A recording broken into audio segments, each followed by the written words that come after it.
ಎಲ್ಲೋ friends ಎಲ್ಲರಿಗೆ ನಮಸ್ಕಾರ. Kannada life ಸ್ಟೋರಿನಿಂದ ಪ್ರತಿಯೊಬ್ಬರಿಗೆ ತುಂಬ ಧನ್ಯವಾದಗಳು. Thank you so much.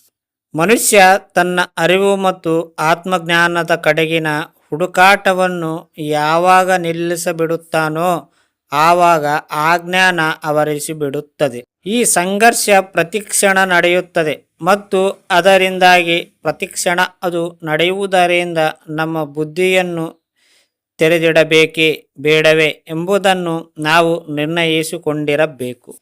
ನೋಡಿ, ಸ್ಕೂಲು ಬಹಳ ಮಹತ್ವಪೂರ್ಣ.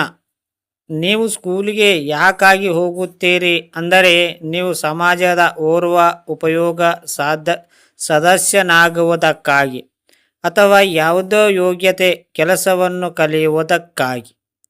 ಪ್ರತಿಯೊಂದು ಸಮಾಜದಲ್ಲಿ ಶಿಕ್ಷಕರು, ವೈದ್ಯರು, ಮೆಕ್ಯಾನಿಕ್ಗಳು, ಚಿತ್ರಕಲಾವಿದರು, ಅಡುಗೆಯರು, ರೈತರು, ಪೊಲೀಸ್ ಆಫೀಸರ್ಗಳು, ಅಗ್ನಿಶಾಮಕ ದಳದವರು ಮತ್ತು ಸೈನಿಕರ ಅವಶ್ಯಕತೆ ಇರುತ್ತದೆ. ಸ್ಕೂಲಿನಲ್ಲಿ ಅವರಿಗೆ ಇವನ್ನೆಲ್ಲ ಯಾಕಾಗಿ ಕಲಿಸಲಾಗುತ್ತದೆ ಅಂದರೆ ಸಮಾಜ ಸಮೃದ್ಧವಾಗಿದೆ ಅಂತ. ಶ್ರೀಮಂತ ಡ್ಯಾಡ್ ಹೇಳಿದರು. ದೌರ್ಭಾಗ್ಯದಿಂದ ಬಹುತೇಕ ಜನರಿಗೆ ಸ್ಕೂಲಿನ ಶಿಕ್ಷಣ ಶುರುವಾಗುವುದಿಲ್ಲ, ಅದರ ಕೊನೆಯಾಗಿರುತ್ತದೆ. ದೀರ್ಘ ಮೌನವಾರಿಸಿತ್ತು. ಶ್ರೀಮಂತ ಡ್ಯಾಡ್ ನಗುತ್ತಲೇ ಇದ್ದರು.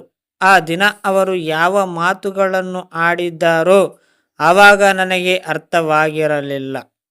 ಆದರೆ ಬಹುತೇಕ ಮಹಾನ್ ಶಿಕ್ಷಕರ ಹಾಗೆ ಅವರ ಮಾತುಗಳು ಮುಂದೆ ವರ್ಷಗಳ ಕಾಲ ಕಲಿಸುತ್ತಲೇ ಹೋಯಿತು.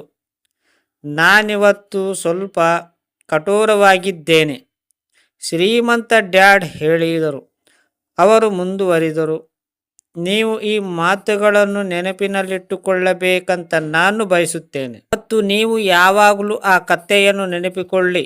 ಭಯ ಮತ್ತು ಇಚ್ಛೆ ನಿಮ್ಮ ಭಾವನೆಗಳ ಮೇಲೆ ಆವರಿಸಿದಂತೆ ನೀವು ಜಾಗರೂಕರಾಗಿದ್ದಲ್ಲಿ ಇವೆರಡೂ ನಿಮ್ಮ ಜೀವನದ ಅತ್ಯಂತ ದೊಡ್ಡ ಜಾಲದಲ್ಲಿ ಕೆಡವಿಡಬಿಡುತ್ತವೆ. ಜೀವನ ಪರ್ಯಂತ ಹೆದರಿ ಜೀವಿಸುವುದು ಪಾಪವಾಗಿರುತ್ತದೆ.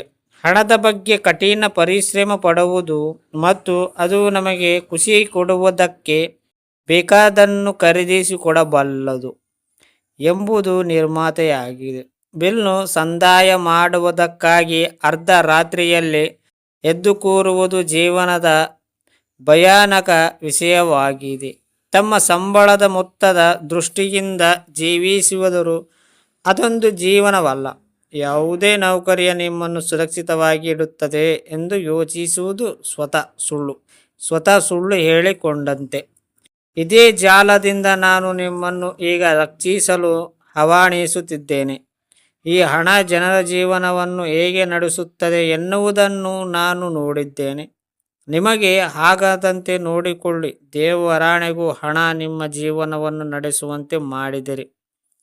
2026ರಲ್ಲಿ ಅಮೆರಿಕದ ರಾಷ್ಟ್ರಪತಿ ಹುದ್ದೆಗಾಗಿ ಅಭ್ಯರ್ಥಿಯಾಗಿದ್ದ ಸೆನೇಟರ್ ಬರ್ನಿ ಸ್ಯಾಂಡರ್ಸ್ ಹೇಳಿದರು. ಸಂಪತ್ತು ಮತ್ತು ಆದಾಯದ ಅಸಮಾನತೆ ಇವತ್ತು ಅಮೆರಿಕನ್ಸ್ ಮುಂದೆ ನಿಲ್ಲುವ ಅತ್ಯಂತ ದೊಡ್ಡ ನೈತಿಕ ಸಂಕಟವಾಗಿದೆ.